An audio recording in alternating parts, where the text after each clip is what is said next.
If you want to build a gaming PC, you will know everything that you need to know after watching this video. These are the components that make up a PC: processor, motherboard, graphics card, SSD, RAM, PC case, power supply, and CPU cooler. I'm going to tell you everything that you need to know about these components in order of importance. Firstly, let me tell you how to pick the graphics card.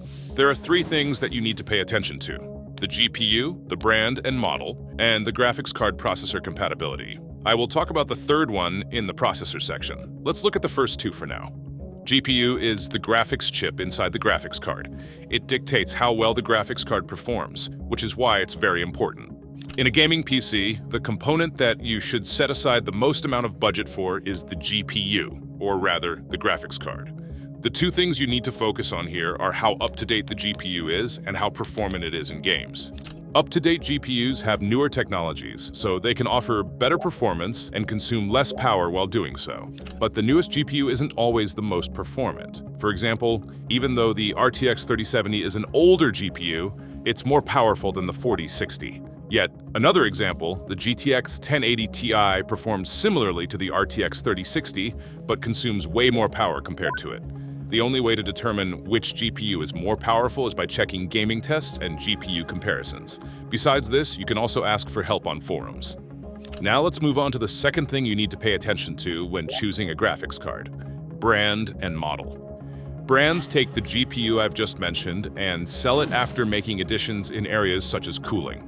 The cooling performance of a graphics card is measured by the noise levels and the temperatures. The quieter and cooler, the better it is. I've told you everything that you need to know about graphics card brands and models in 2 tier list videos in this channel. Now, I want to recommend you graphics cards, but to do so, I'd need to know your budget, which is why I'll mostly recommend cards that offer high performance for their price. The Intel Arc B580. It's one of the best cards that has come out in recent years that also offers great performance despite being affordable. It has a performance between the RTX 4060 and the RTX 4060 Ti. The temperatures of the card are pretty good across all models. My second recommendation is the AMD RX 7700 XT. It is way more powerful than the RTX 4060 Ti, and it has a performance similar to the 4070. The prices of AMD cards vary a lot depending on the country you live in. In terms of models, all of them have good cooling performance. You can go with any one of them. RX 9070 XT. This card has been a hot topic lately. I really like this card, but its prices in Europe are too high.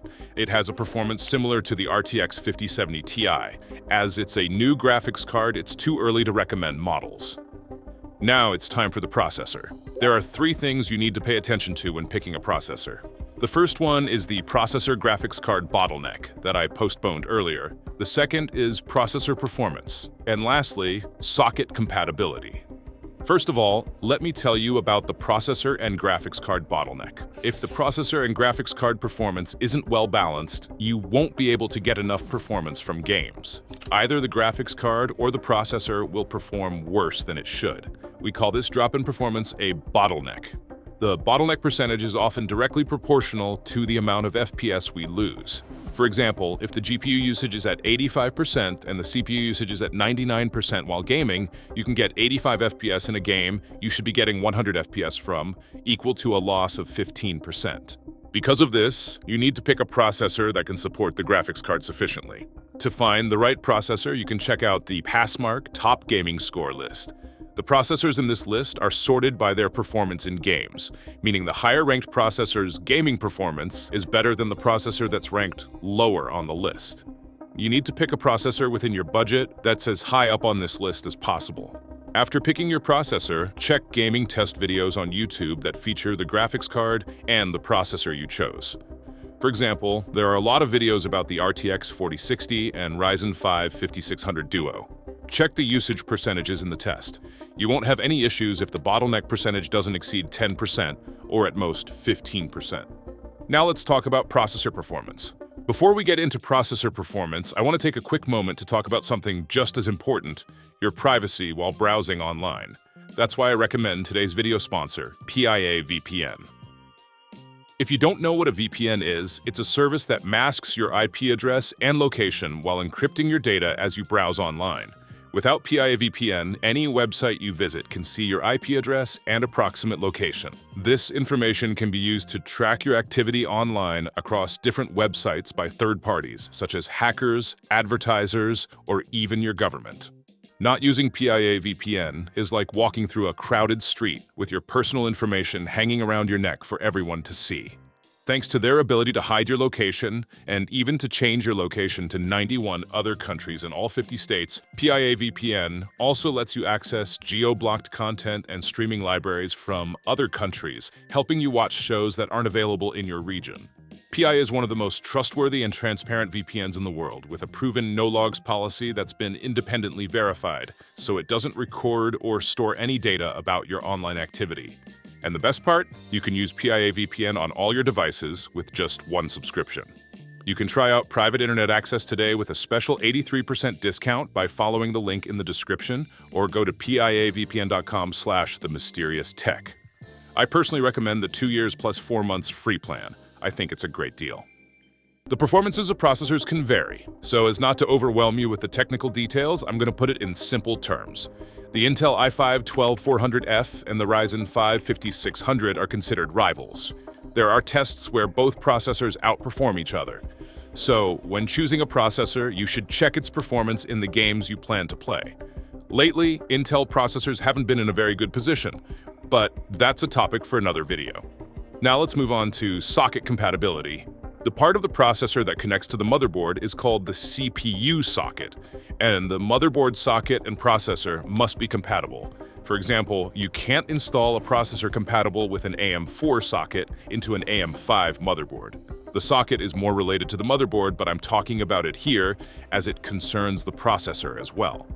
Also, there is the subject of socket longevity. Socket longevity refers to how long a socket stays compatible with new processors. If a socket is long-lasting, it will support the processors the manufacturer is going to release in the future, meaning that it allows you to upgrade your processor to a newer one without also upgrading your motherboard. If you want a socket with high longevity, you should turn towards processors and motherboards with the AM5 socket. The socket that the processor is compatible with should be listed on the page where you're buying it. If you want me to give you a processor recommendation, I mostly recommend you go with AMD processors. They released really successful processors, especially with the Ryzen series. Their socket longevity and the performance is better compared to their competitor, Intel.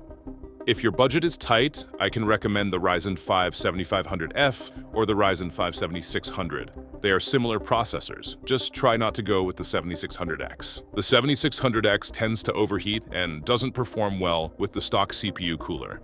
While I don't recommend it all that much, you can go with the Intel Core i5 13400F and the i5 14400F, which offer similar performance to the 7500F. Their prices can sometimes be cheaper than AMD processors. If you can increase your budget by a bit more, the Ryzen 7 9700X is a great processor for its price.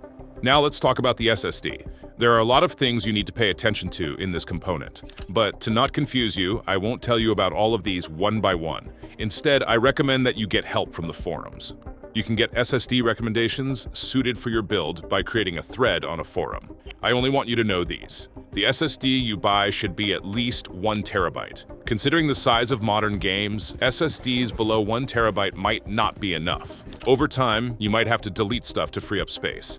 Besides this, some SSD manufacturers are way better than others. For example, Samsung is one of the best SSD manufacturers, and they have many successful SSDs. But some of them are more advantageous in terms of price, so you should definitely browse forums for the SSD that you want to buy. Besides this, there are PCI Express versions on SSDs. It's a good idea to pick an SSD that has the same version of PCI Express as the motherboard because this version dictates the speed limits of the SSD. PCI Express 3.0 SSDs can reach speeds up to 3,500 megabytes per second, and PCI Express 4.0 SSDs can reach speeds up to 7,500 megabytes per second. For example, you can install a 4.0 SSD on a 3.0 motherboard, but you won't achieve its maximum speed since the motherboard's data bus is limited to PCI Express 3.0 speeds. This applies to the other way around as well. You can install a PCI Express 3.0 SSD on a 4.0 motherboard, but you will only be able to get PCI Express 3.0 speeds. You won't gain any additional speed benefits. There is also a PCI Express 5.0 version, but I think it's too expensive for the average consumer. I know I went into too much detail again, but you can get help from forums. Now let me give you some SSD recommendations. These two SSDs are essentially the same, with only the brands differing. Their speeds and quality are more than sufficient. If you can increase your budget by a bit more, this SSD can be a good choice as well. It's a very high-quality SSD. Let's move on to the most crucial component, the one that can fry your entire PC instead of just affecting its performance: the power supply. You need to be very careful when choosing a power supply. As I mentioned before, for the SSD, I recommend seeking advice from forums on the power supply as well. This way, you'll find out which PSUs are the highest quality and best suited for your build. Don't worry, I won't tell you to get help from forums and then go on to explain a bunch of things like I did for the SSDs. In short, just focus on these. You should choose a PSU with a higher wattage than what your build requires. To find out how many watts your PC requires, you can use PSU calculator websites. By the way, the quality of the PSU is very important. Low-quality PSUs can damage your PC. I now want to make some PSU recommendations. I can recommend this as an affordable 650-watt PSU. It's a very high-quality PSU. And if you have a high budget and you want a higher capacity power supply, you can pick this one instead. Now let's move on to the motherboard. There are 5 things you need to consider when choosing a motherboard: the compatibility with your processor, the chipset, the number and versions of ports, and finally, the VRM quality. Let's start with processor compatibility. As I mentioned earlier, when talking about processors, we look at the socket to determine if a processor and motherboard are compatible with each other. You can only install an AM4 processor on an AM4 motherboard. The chipset defines the segment of the motherboard. Motherboards with different chipsets have different features. Chipsets generally have better features with each new generation, but sometimes an older chipset can be better than a newer one. Therefore, we can't say something clear like the newer one is always better. This is a long video subject in itself, so to avoid making the video longer, I can show the rankings between chipsets this way. The number of ports on the motherboard and their versions are important too. Like the PCI Express version in the SSD, the port versions can limit the connection speed, so it is important to pay attention to it. You might not always find this information on the website you're buying from, but you can check the motherboard manufacturer's website instead. Lastly, you should pay attention to the VRM on the motherboard. The VRM is a circuit that regulates the voltage supplied to the processor. As the phase count and amp rating increase, it will be able to support more powerful processors. If you want to use a high-end processor that consumes a lot of power, you need to pay attention to the VRM. Hardware unboxed comparison videos are great for understanding the VRM and the general quality of a motherboard. Besides that, you can also get help from forums. I'm going to recommend some motherboards, but it's not right to make recommendations because you need to pick one based on your needs. These recommendations might not be the right option for you. With its $120 price tag on Newegg, this can be a pretty good choice if you're looking for an affordable motherboard. Additionally, I recommend this if you're looking for a more future-proof motherboard. Let me also recommend a motherboard for Intel processors. As the socket longevity is shorter on the Intel side, I don't recommend investing too much. This motherboard can be a good choice due to its features and quality. Let's jump into the RAM. When it comes to RAM, there are 3 things you need to pay attention to: the DDR version, the capacity, and the megahertz and CL values. Like the socket for the processor, you can determine the compatibility of RAM and a motherboard by checking the DDR version.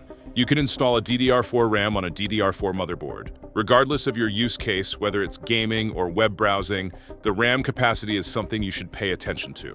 Nowadays, you should at least go with 16 GB of RAM, though it would be much better if you went with 32 GB instead. That way, you'll be ready for upcoming games too.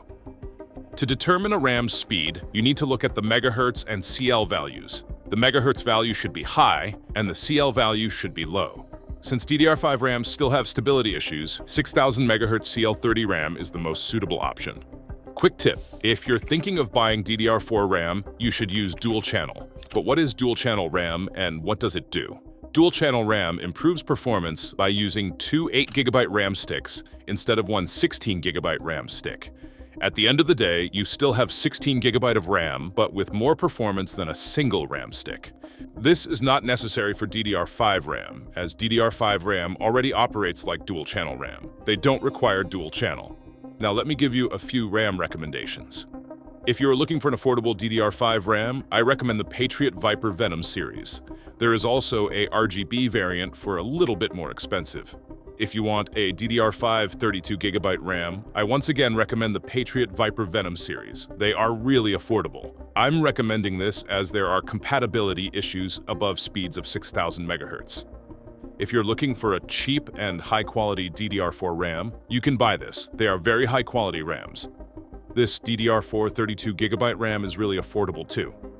Now, next up is the case. There are three things you need to pay attention to when picking a case. Firstly, the dimensions.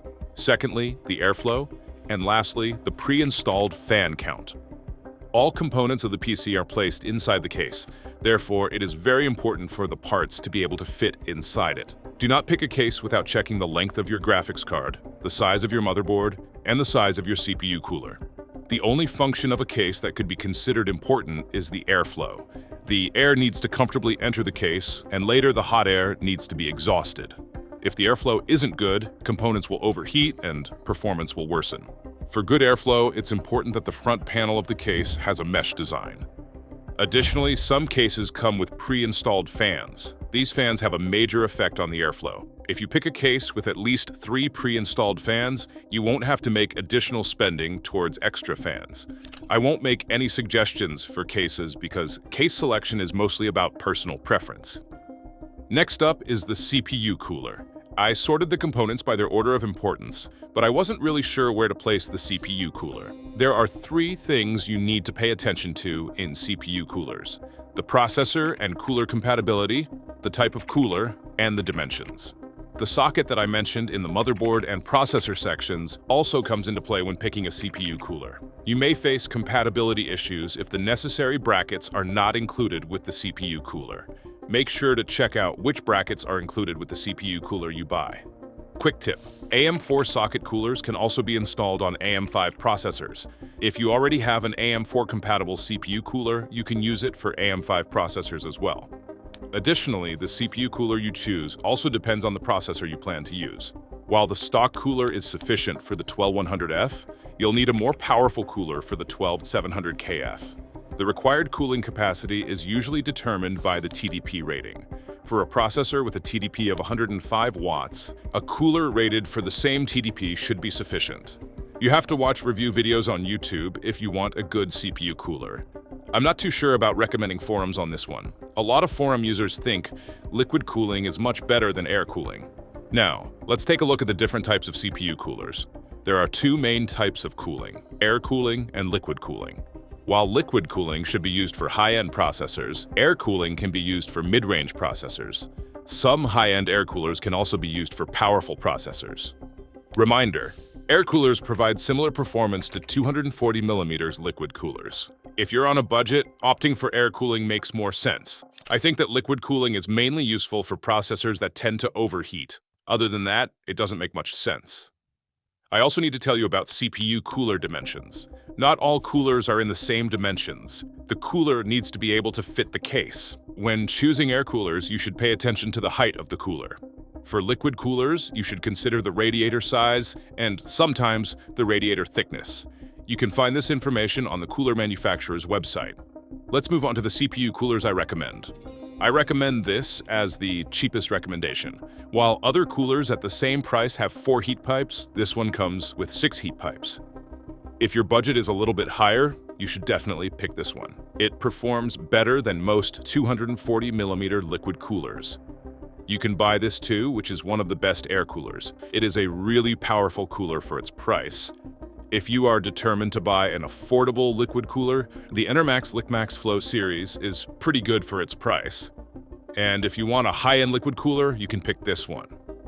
Now you know everything there is to know about PC parts. But besides these, there is one more really important thing that you need to know about. Never, but never, buy all parts from a single store. You can find the same part for much cheaper on different stores. PC Part Picker can be useful, but feel free to browse other websites you know and trust. Also, if you don't want to make any mistakes or overspend on any components, share all the parts you picked on a forum before buying them. Get opinions from other users, they might recommend a better part and prevent you from overspending. Alright, let's finish the video slowly. Just one last thing. If you want to keep your browsing safe while looking up all these parts, PIA VPN has you covered. Links in the description. If you liked the video, don't forget to hit the like button. If not, feel free to dislike. Stay mysterious until the next video. Take care, and bye.